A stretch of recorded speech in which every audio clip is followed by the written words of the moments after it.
आज के इस क्लास में जानेंगे विदेशी निवेश की सीमाएं, लिमिटेशन ऑफ फॉरेन इन्वेस्टमेंट। अब देखो, विदेशी निवेश की सीमाओं में पहला हो जाएगा घरेलू उद्योगों को खतरा, थ्रेट टू डोमेस्टिक इंडस्ट्रीज। बहुराष्ट्रीय निगम जो क्या करते हैं, प्रत्यक्ष विदेशी निवेश करते हैं, वह क्या होते हैं, बहुत बड़े और शक्तिशाली होते हैं।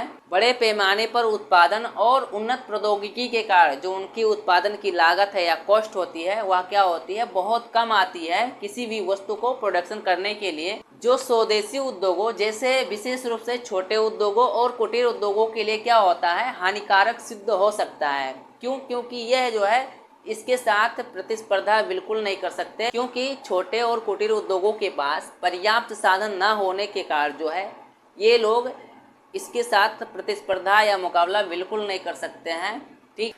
दूसरा नंबर हो जाएगा आर्थिक संप्रभुता का नुकसान, लॉस ऑफ इकोनॉमिक सॉवरेनिटी। देश की आर्थिक नीतियां विकासशील देशों के राष्ट्रीय हितों की कीमत पर विदेशी निवेश को आकर्षित करने के लिए जितने भी विकसित देश होते हैं उनके हितों की रक्षा के लिए क्या होती हैं, तैयार होती हैं या तैयार रहती हैं। इससे वैश्विक दबाव के चलते भारत जैसे विकासशील जितने भी देश होते हैं वो क्या होते हैं, कमज़ोर हो जाते हैं। ठीक। तीसरा नंबर हो जाएगा आर्थिक शक्ति का संकेंद्रण, जिसे बोलेंगे कंसंट्रेशन ऑफ इकोनॉमिक पावर। बड़े बहुराष्ट्रीय निगम और अन्य जितने भी विदेशी निवेशक होते हैं वो क्या होते हैं, बहुत शक्तिशाली होते हैं। इससे आर्थिक शक्ति का केंद्रीयकरण और एकाधिकार और अनुचित व्यवहार की जो संभावना होती है वह बढ़ जाती है। चौथा नंबर हो जाएगा एक पक्षीय विकास, जिसे बोलेंगे लॉपसाइडेड डेवलपमेंट।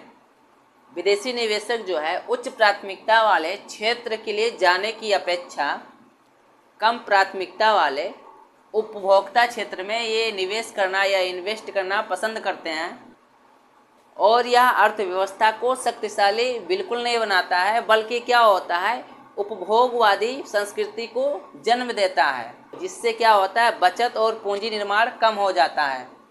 उसके बाद 5 नंबर हो जाएगा विनिमय दरों का नकारात्मक प्रभाव, जिसे बोलेंगे negative influence of exchange rate. विदेशी प्रत्यक्ष निवेश का कभी कभी क्या होता है, विनिमय दर पर नकारात्मक अर्थात नेगेटिव प्रभाव पड़ सकता है। यदि हम विदेशी पूंजीगत वस्तुएं और विदेशी प्रौद्योगिकी आयात करते हैं और उस सीमा तक निर्यात नहीं करते हैं, तो इससे क्या होता है, विदेशी मुद्रा की हानि हो सकती है या लॉस हो सकती है। 6 नंबर हो जाएगा क्षेत्रीय असंतुलन, जिसे बोलेंगे रीजनल इनबैलेंस। बहुराष्ट्रीय निगम जो है सामान्यतः अपने उद्योगों को स्थापित करने के लिए विकसित और अनुकूल स्थान पसंद करते हैं, और जितने भी पिछड़े क्षेत्र हैं वहाँ ये निवेश बिल्कुल नहीं करते हैं। ठीक है, इससे कोई फ़ायदा नहीं होता भाई, पिछड़े क्षेत्र में क्या उनका ग्रोथ होगा, इसलिए वे वहाँ पर इन्वेस्ट बिल्कुल नहीं करते हैं। इससे आर्थिक विकास क्षेत्र में क्या होता है, असमानता बढ़ जाती है।